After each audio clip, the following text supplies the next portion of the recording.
G'day everyone, welcome back to another episode of the Weekly Bees and answering some of the questions that you have written in to me. So this one is, again, it's another personal one, this one, which is how do you personally stay inspired and keep growing as a leader?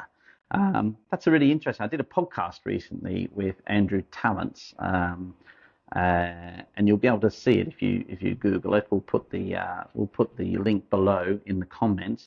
But I think there's three things again which personally keep me staying inspired and growing as a leader. One, over the years, I've built a great network of executives across corporate, public sector, entrepreneurial businesses who are extremely inspiring people.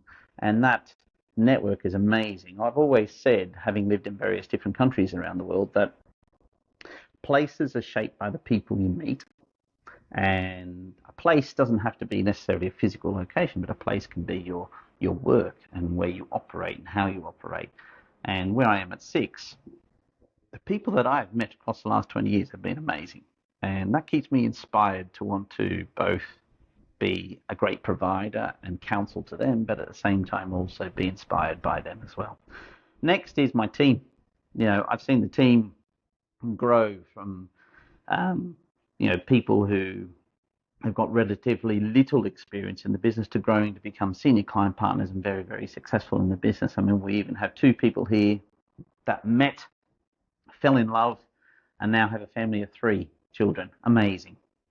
That really inspires me as a leader and helps me grow as a leader, because I also look at what the responsibility and duty I have is to people that I have here in the families, that we have a company that is sustainable and grows, and that keeps them also safe, sound, and sustainable as a family.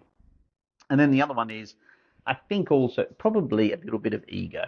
I said, if you really bring it down to it, most entrepreneurs and most people set their own business up are feeding, to an extent, a little bit of their ego to see that, yes, I have done something and I have been successful at that.